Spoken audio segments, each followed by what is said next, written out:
everyone, my name is Megan. Welcome back to my homestead. Today I'm doing something new. I've taught myself this year to make jelly. So it's my first time making plum jelly. I've got a whole bunch here in a strainer. I've measured at 1 pound, and I've got another big box from our CSA. This week for our fruit share, they just leveled off our fruit box with plums. So I've got a whole bunch, and I've got more in the fridge also. I have already made plum sauce this year, and Chris asked that I turn the rest into some plum jelly. So that's what I'm gonna do. I've made one batch of jelly in my life. I made crabapple jelly so far this year. It turned out well, tastes good. So let's go ahead and try some plum jelly. First step is to make the juice. And I find this the most complicated because I have to do a bit of math. Honestly, it's not hard. We're just gonna start by weighing things.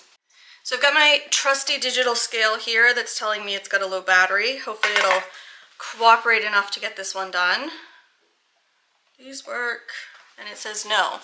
Okay, pause while we charge the scale. This one's a reusable one. It just has like a little USB, so I'll go stick it on the charger for a few minutes while I do something else, and I'll catch you back here in a few minutes. Okay, I recharged my scale. We're gonna add our bowl and zero it out. And we're gonna dump all our plums in here.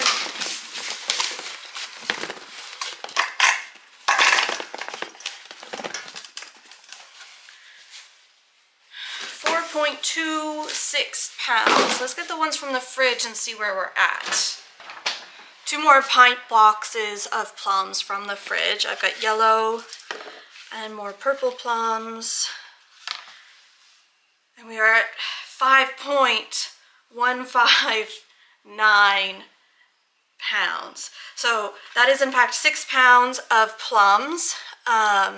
So I'm going to calculate making the juice, which is the first step of making jelly, with 6 pounds of plums. I find wrapping my head around this to be quite difficult because I am Canadian, and usually a lot of things are measured in kilograms, and you know, 1,000 makes a kilogram, so 1,000 grams makes a kilogram. Math is just a little bit different versus pounds and ounces, where 16 makes a pound for some reason.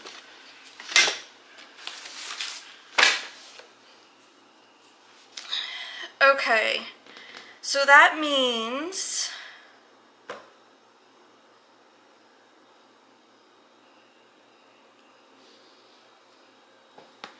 and of course this is substituting, so this recipe is actually for peach juice, but the variations is for plum, so also needing to wrap my head around this. So for each pound of plums, we're gonna add a half a cup of water. So half a cup times 6 is 3 cups, so we're adding 3 cups of water to these, and we're gonna bring them to a boil. So, they should still fit in this pot. So let's add 3 cups of water to the pot. We're going to destem and take the pit out of the plums, I guess, and make juice. Not that you can see too much, but I did add my water into my pot. I'm gonna set this aside. I'm gonna wash everything under cool running water. Things that come from the CSA are sometimes just a little bit more dirty. It's very sandy where they're at, so things tend to be quite sandy. Also, it's just good practice to wash your produce. Alright, so I'm going to destem and pit the plums. So in the recipe for the peach juice, it says that it's not necessary to pit the peaches. However, it's going to reduce the bulk that you need to put into your cheesecloth to make the juice. And I anticipate already having 2 bundles of cheesecloth to make my juice, so I'm going to pit these and just make that a little bit easier. I tried to buy some jelly bags, and I literally could not find them in my local area. I went to 3 or 4 different stores, and It's like they think canning season is done, which I find very funny. We're into October here. We're the height of apple season. Obviously, I'm still getting things like plums from my CSA, and they harvest everything very much in season. So we're definitely not done with canning, but they seem to want to be done selling that stuff and on to Halloween and Christmas decorations. Alright, just a measuring cup to put these in before I add them to the pot.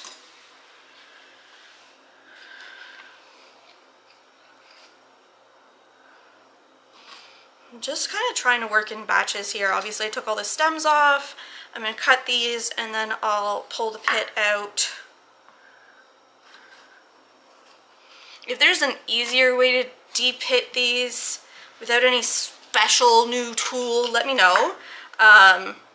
Obviously this is a new thing for me. My grandparents made plum jam when I was little. My grandpa had a plum tree. Well, he had a few of them.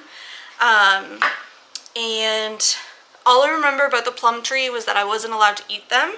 And that once my grandmother had made the plum jam, it went into like deep storage and you better not touch that. So I actually had never tried plum jam before because obviously it was my grandfather's favorite and he didn't share. And they shared everything else that they canned, so I find that really funny. And here I am now making plum jelly. I know they usually made jam, not jelly, but I never actually saw the process for that. Growing up, I spent a lot of time at my grandparents'.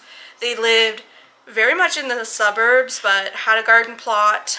My grandfather also would go to a friend's camp where they would grow like things like potatoes. I remember going out there and they had like probably a 50 by 100 plot of potatoes. To me that sounds like a nightmare, but that's what these two old men did in retirement. They grew potatoes and fished on a stock fish pond. So yeah, like that kind of thing. He did grow a lot, obviously in a suburban neighborhood, growing multiple plum trees. It's kind of impressive, and they had a small garden out back. They were definitely on like maybe a quarter of an acre. So they had an okay, you know, sized yard.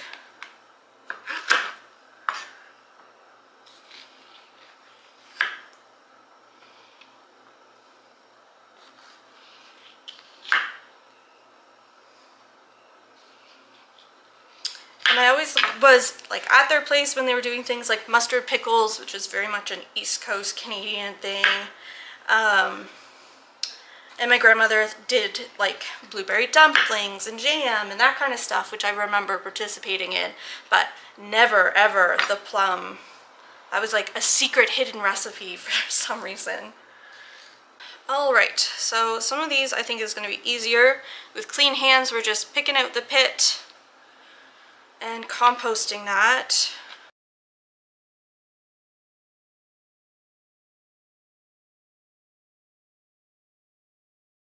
So I'm going to do this a whole bunch more for those 6 pounds, and I'll catch you when we start setting up the rest of the ingredients for the juice. So this is what my pot looks like now with all of the plums and the water. What else do we need to add? Nothing. So we're going to cook this at a boil for about 20 minutes. It does say to stir often, and I'm sure that's to keep the fruit from sticking. So we're going to turn that on, kind of a medium heat. Our burners are quite hot, I find. We're going to bring that up to a bit of temperature and then start stirring and set a timer. And I'll catch you back for the next step. So I've boiled this for about 20 minutes. This is what it looks like at the moment. I've got my pot ready on this side of the kitchen. Let's spin you around. So I've got my larger pot here and some cheesecloth, and this is what I'm going to use to strain my juice for jelly. So the last time I did this, I didn't really have a way to tie up the bag, so I used a spoon and some butcher twine with the cheesecloth, and that's how I let it all drain for the juice. It worked pretty well, so I'm going to do the same thing again. I'll probably do 2 bags so that I can have smaller bags and there's more room underneath for the drip. So, additional wooden spoon-like thing, spatula I guess, and this is how we're gonna make our juice. So this will be our next step. I'm gonna let that cool a bit first, because right now it's really, really hot and I don't want to burn myself. So I'll catch you back here in a few minutes. Okay, so the hardest thing about making juice is getting the stuff into the cheesecloth and straining. Definitely the messiest. So, cheesecloth in here. I tried to purchase the jelly bag because it stands up and it's already a bag. I thought that would be a lot easier, but I couldn't find one.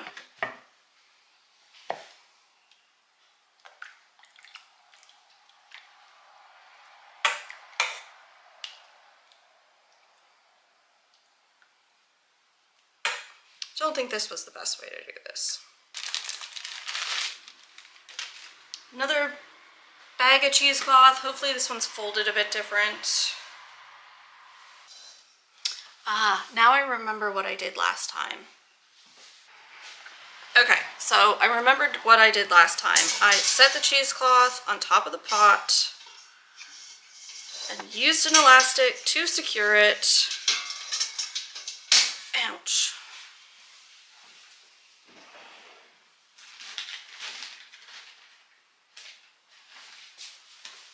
Lucky, I've got all kinds of elastics from the produce that we get from our CSA.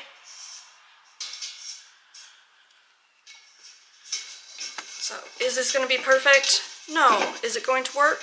Yes.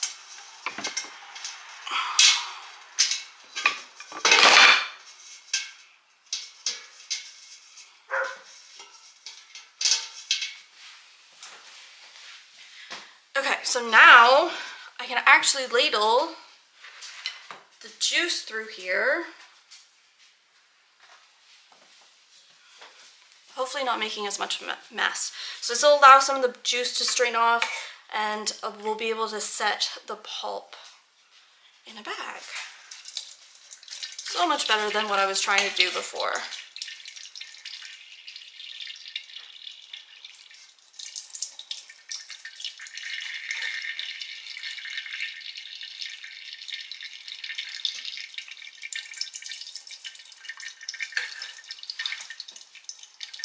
So the Bernardian Book of Home Preservation does say not to squeeze the fruit and to let it drip for at least 2 hours, up to 24 hours, so that you don't get a cloudy jelly.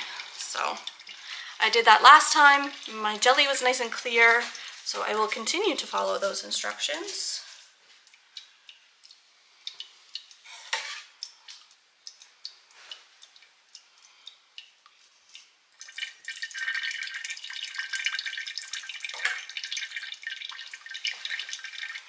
And I have to do a couple different bags in the cheesecloth.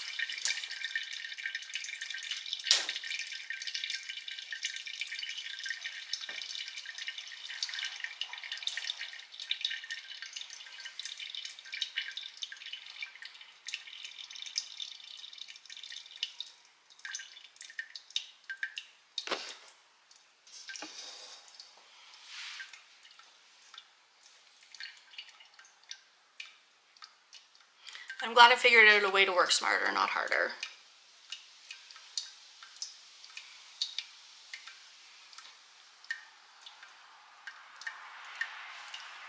So I have butcher's twine.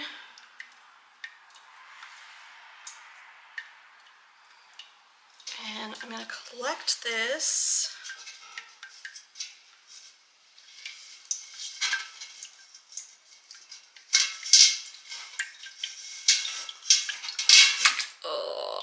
Hopefully not having done that.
I think after this I'm gonna order some jelly bags on Amazon with one of the holders. It's just kind of a pain in the butt. I'm gonna continue this process. I'll show you what the pot looks like when I'm done. So this is what my pot looks like now with the bags of cheesecloth hanging. I'm gonna leave this for at least 2 hours, probably a bit longer because I'm about to start dinner and I'm sure I'm gonna need a break after then. This might get cooled and put in the fridge overnight, and I think that's honestly what's going to happen. And I'll catch you guys when I start making the actual jelly. Hey everyone, I'm Megan. Welcome back to my kitchen. We're on day 2 of jelly processing. So I've got the juice that we made in the first half of this video from the fridge. It's been in there for about 2 days because I got busy. So we're gonna make this in individual batches. Jams and jellies don't do well to be doubled, and in the ball book, in fact, they tell you not to double jams and jellies. I've doubled some before. It takes a lot longer for them to set and might be the reason your jams and jellies are not setting. So we're gonna do individual batches. I'm hoping to have 2 because we got almost 2 liters of juice. So we're gonna have our trusty 4-cup measuring cup. We're gonna measure out the 4 cups of plum juice and get started.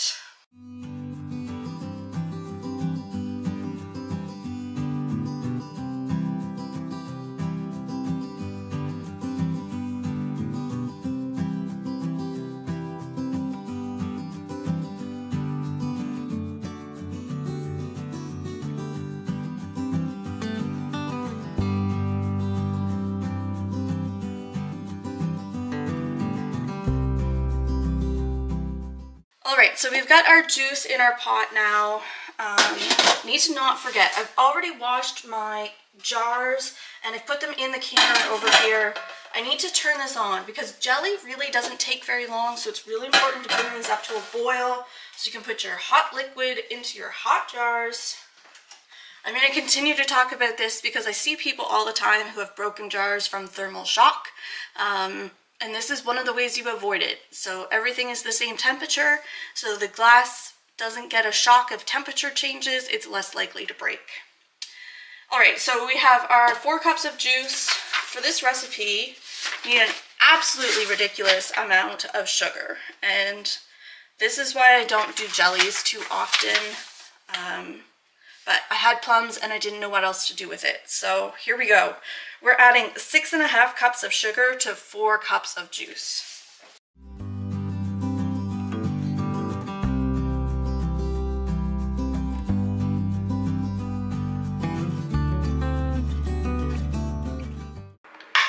Alright, that's our 6.5 cups of sugar. We're going to stir this in and get it dissolved. And we're going to make sure to continuously stir this so it doesn't stick to the bottom of our pot.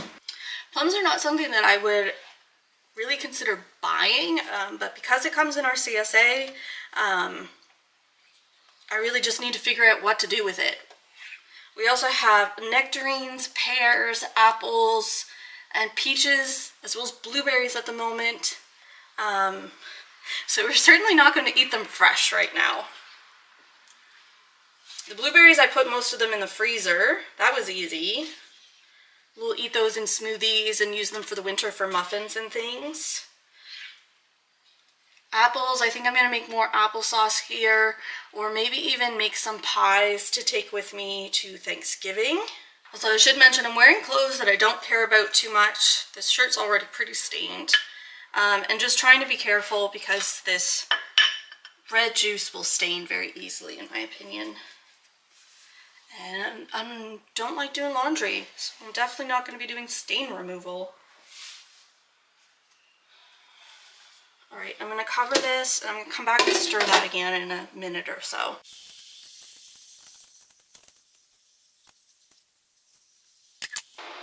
So once the jelly starts to heat, it's going to come to a boil really quickly, and you do want it to come to a rolling boil, but you want to make sure you're paying attention and your pot is tall enough that it's not going to boil over. Because if you have jelly or jam that boils over, it's going to make a mess of all messes. Once that hardens and cools, it's a bitch to get up.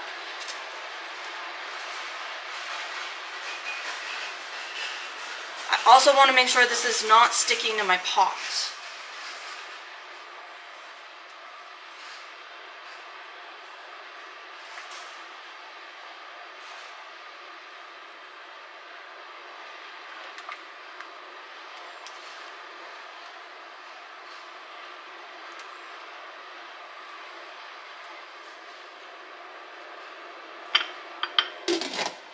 We're not there yet. Okay, we're starting to get to a boil. So before we start our timer, we want to make sure that this is a full rolling boil that we can't stir away. So when I'm stirring, it's still boiling. Turn that down a bit because I know my oven's really hot, or my stove. I'm going to start that timer for 1 minute. And I'm going to stir this because, like I said, I do not want this to boil over. My.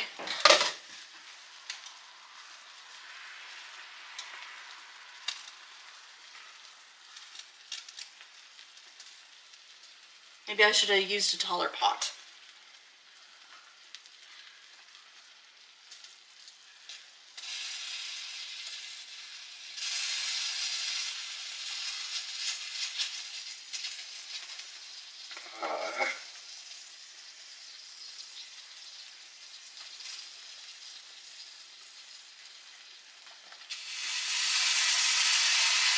I'm gonna have a mess to clean up.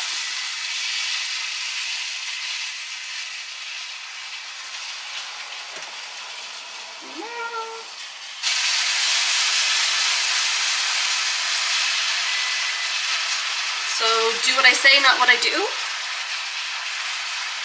Okay, so I've turned that off. I actually move this to a different burner and make more of a mess.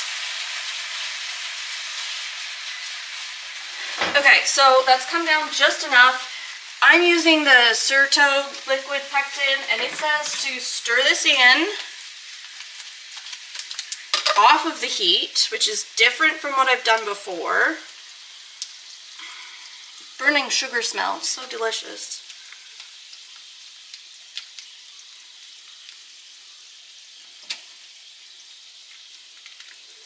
Okay, liquid pectin.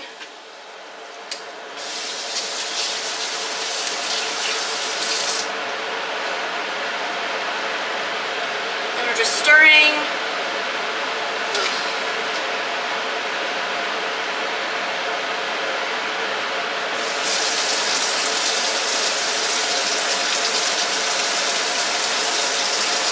This says to stir and skim for 5 minutes. I'm just going to stir and I'll skim when I'm done.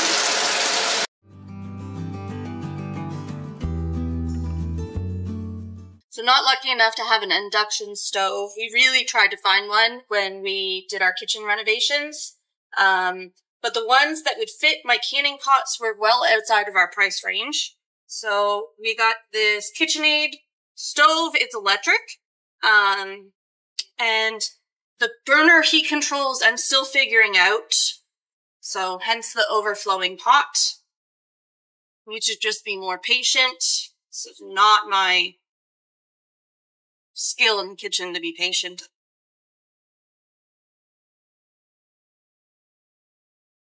So I need to wait for this to cool down and I'll spray it and get to that immediately.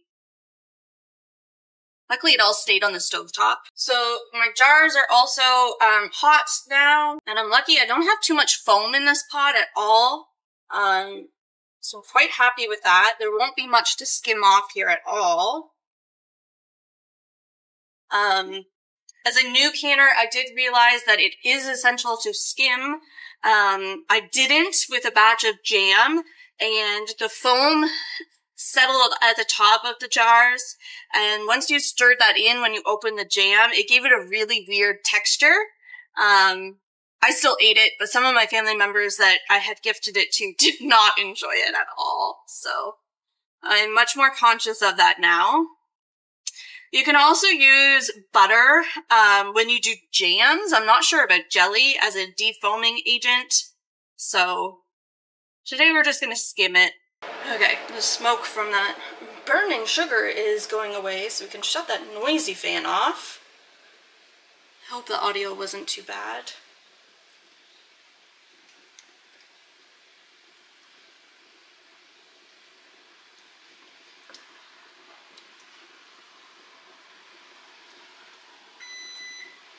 Alright, that's our timer for the 5 minutes.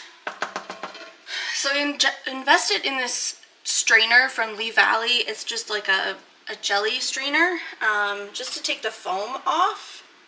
This seems to work well.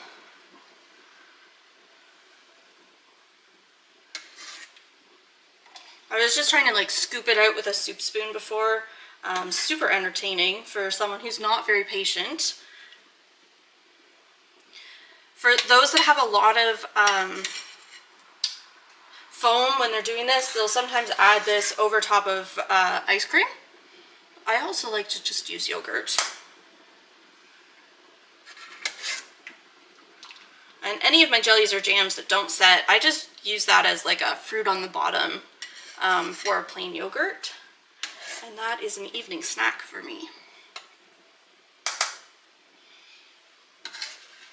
I'll use the jam that turns out too.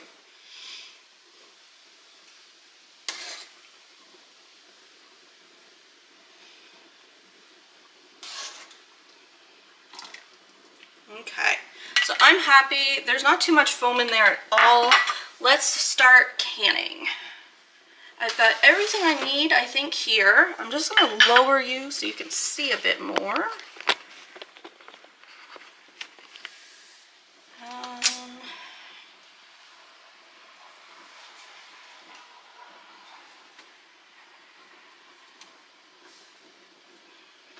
Okay, that's not burning when I set that there.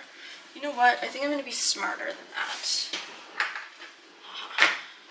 Silicone. Oh my goodness. A mess. Because I want this to be close to where I'm ladling so I don't make a bigger mess. Cover up my gap here.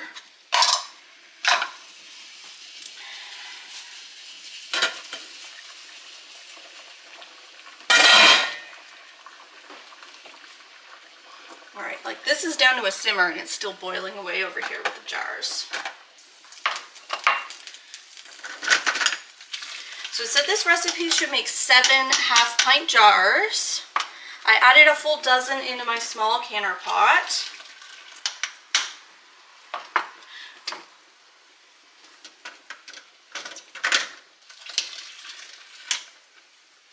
So we'll start with 4. We're doing a 1/4 inch headspace, which I believe is typical for jams and jellies. I still am a by the rule person for canning, as much as possible anyway.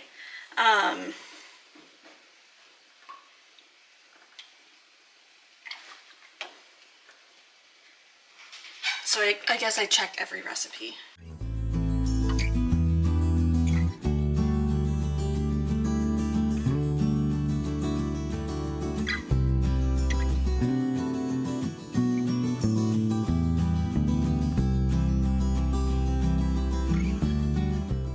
Alright, we're gonna check our headspace. 1/4 inch really isn't much, so I need to add more to all of these jars.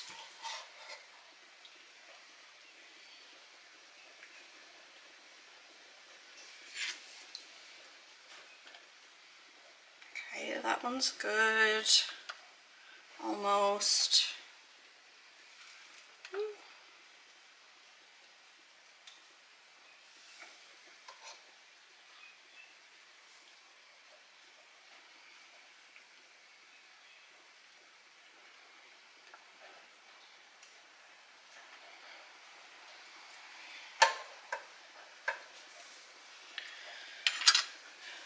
And of course wipe down our rims.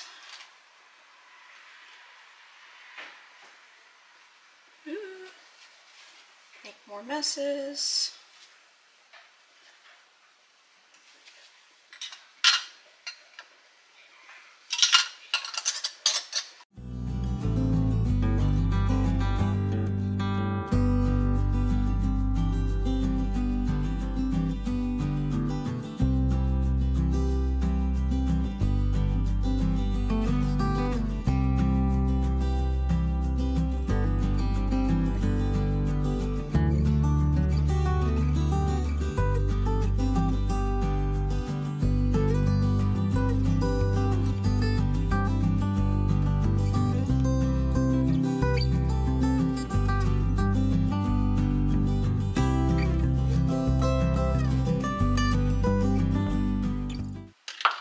So it seems like we made the right amount. It's always nice when the yield is kind of what the book tells you to expect. We've got just enough in here to top off our jars. Even with it boiling over, so that's a plus.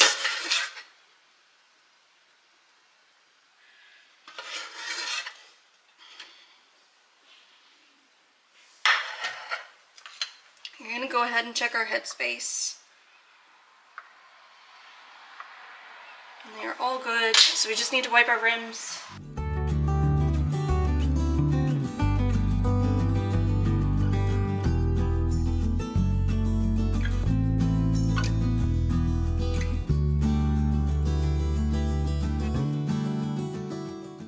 If you're not sure if you have enough water in your canning pot, you can actually use your headspace tool. So this is one of those instances where I'm not sure. And I'm just going to set this up there. So I'm actually short on water. I'm going to add a bit more. It's important to have at least 1 inch of water covering your pots.